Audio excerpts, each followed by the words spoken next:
Hello दोस्तों, आप सुन रहे हैं भूतिया स्टेशन आकाश के साथ। चलिए बढ़ते हैं कहानी की ओर। मेरा नाम सुधीर है। यह घटना मेरे दादाजी के समय की सत्य घटना है, जो मैंने उनके ही मुंह से सुनी थी। दादाजी के समय में एक बुढ़िया बुढ़े उन्हीं के गांव में रहते थे। उनकी कोई संतान नहीं थी, लेकिन वह काफी जमीन जायदाद वाले थे। संतान ना होने के कारण उनका समय नहीं कटता था, इसलिए बूढ़े दादा खुद ही खेती बाड़ी करते थे। वह सुबह को ही खेत पर निकल जाते थे। गर्मियों के दिन थे। उन्होंने सोचा क्यों ना सुबह खेत पर जुताई पर चला जाऊं, जिससे धूप होने से पहले घर आ जाऊंगा। वह सुबह जल्दी उठकर 4 बजे अपने बैलों को लेकर खेत पर पहुंच जाते हैं और खेत की जुताई करनी शुरू कर देते हैं। उन्होंने 4 हरैया जोत ली। फिर आकर वह कुछ देर बैठ जाते हैं और बीड़ी पीने लगते हैं। सब जानते हैं पुराने लोग काफी निडर होते थे। वो भी बहुत निडर थे।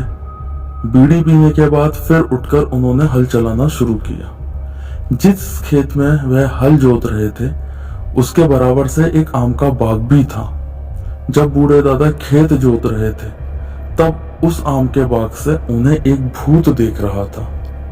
वह बोला, ये बुढ़ा इतनी रात को अकेले खेत जोत रहा है, वो भी बिना किसी डर के। क्यों ना मैं इसे डराऊं और यहां से भगाऊं। ये सोच के भूत पेड़ों को बहुत तेजाई से हिलाता है। बूढ़े बाबे ने देखा कि बिना हवा के पेड़ों में इतनी छड़बड़ छड़बड़ क्यों हो रही है। वो समझ गए और वो डरे नहीं और भूत से चिल्लाकर बोले, अबे तू किसे डरा रहा है? मुझे बूढ़े को डराएगा? यह सुनकर भूत गुस्से में आ गया और वो और तेजाई से पेड़ों को हिलाने लगा और वो भयानक आवाजें भी निकालने लगा।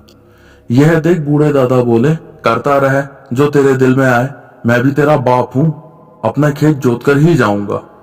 और यह कहते कहते उन्होंने 4 हरैया फिर जोत ली और वह फिर खेत के किनारे आकर बैठ गए। और उन्होंने जैसे ही बीड़ी सुलगाई, पेड़ों में फिर से छड़बड़ छड़बड़ होने लगी। अब की बार बूढ़े बाबा ने उसको अनदेखा करके बीड़ी पीने लगे। तभी उन्हें ऐसा लगा जैसे पेड़ों से हटकर कोई लंबी सी परछाई उनके पास आई और भिनभिनाकर बोली, अरे दादा, खुद ही बीड़ी पी रहे हो, मुझे भी पिलवा दो। बूढ़े दादा बोलते हैं, क्यों दे दूं तुझे बीड़ी? एक तो मुझे डराता है और फिर बीड़ी मांगता है। मैं मेहनत करता हूं और अपनी बीड़ी पीता हूं, तुझे कैसे दे दूं बीड़ी? भूत बोला, अगर मैं मेहनत करूं तो मुझे भी दोगे बीड़ी? बूढ़े बाबा बोले, अगर तू मेहनत करेगा भी तो क्या करेगा मेहनत में? मेरा खेत जोतेगा? भूत बोला, हाँ मैं खेत जोत दूंगा पूरा, तब मुझे बीड़ी पिलाओगे? बूढ़े बाबा बोले, हाँ तब बीड़ी पिलाऊंगा तुझे। भूत बोला, ठीक है दादा, मैं खेत जोत कर आता हूं, तुम बीड़ी तैयार रखना। भूत जाता है और मिनटों के सेकंड में खेत जोत कर आ जाता है। फिर भूत बोलता है, लो दादा, तुम्हारा खेत जोत दिया, अब मुझे बीड़ी पिलाओ। बूढ़े दादा बोले, इतनी जल्दी कैसे तूने खेत जोत दिया? कहीं तू झूठ तो नहीं बोल रहा है? तो भूत बोला, देख लो, पूरे खेत को एक कोना भी नहीं छोड़ा है। बूढ़ा गया खेत में और पूरे खेत को अच्छी तरीके से देखा। वाकई में इसने तो चमत्कार ही कर दिया। बूढ़ा भूत के पास आता है और भूत से बोलता है, तूने तो सच में मेहनत की है, ले बीड़ी पी। बूढ़ा बीड़ी जलाकर भूत को देता है। भूत ने बीड़ी पीने के बाद बूढ़े दादा से बोला, दादा अब क्या कल को भी आओगे? बूढ़ा बोला, अभी तो खेत जोता है, अब तो फसल को ही भी बोना है। यह सुनकर भूत बोला, दादा मैं तुम्हारे खेत के सारे काम कर दिया करूंगा, तुम बस मुझे एक बीड़ी पिला दिया करना। बूढ़ा राजी हो गया और फिर भूत हर काम में बूढ़े की मदद करने लगा। अब बूढ़ा घर जल्दी लौट जाता था। यह सब बुढ़िया कई दिनों से देख रही थी। आखिरकार उसने बूढ़े से पूछ ही लिया, क्यों जी, तुम बहुत जल्दी खेत से आ जाते हो? तो बूढ़े ने कहा, तू केवल घर से मतलब रख, खेत का काम केवल मैं ही जानूं। ये कहकर बूढ़े दादा चले गए। समय बीतता गया। खेत का सारा काम लगभग पूरा हो चुका था, लेकिन अब भूत की आदत खराब हो गई थी।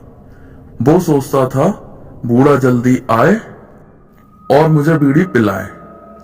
अब सारा काम होने के बाद एक दिन बूढ़े दादा ने सोचा, अब तो खेत की बुआई और बाकी काम सब हो गए हैं, अब मैं जल्दी जाकर क्या करूंगा।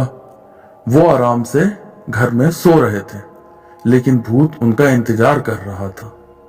बूढ़े के नहीं आने पर उसने सोचा, क्यों ना मैं ही दादा के घर पर जाके देखूं क्या बात है। भूत दादा के घर जाता है और वहां पहुंचकर बोला, दादा तुम अभी तक सो रहे हो, खेत पर क्यों नहीं आए।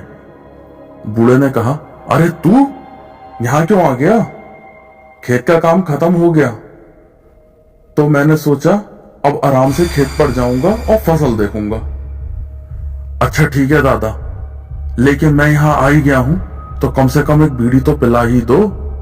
दादा बोले, हाँ हाँ तूने इतनी मेहनत करी है तो मैं तुझे बीड़ी नहीं चिलम पिलाऊंगा। भूत बहुत खुश हुआ।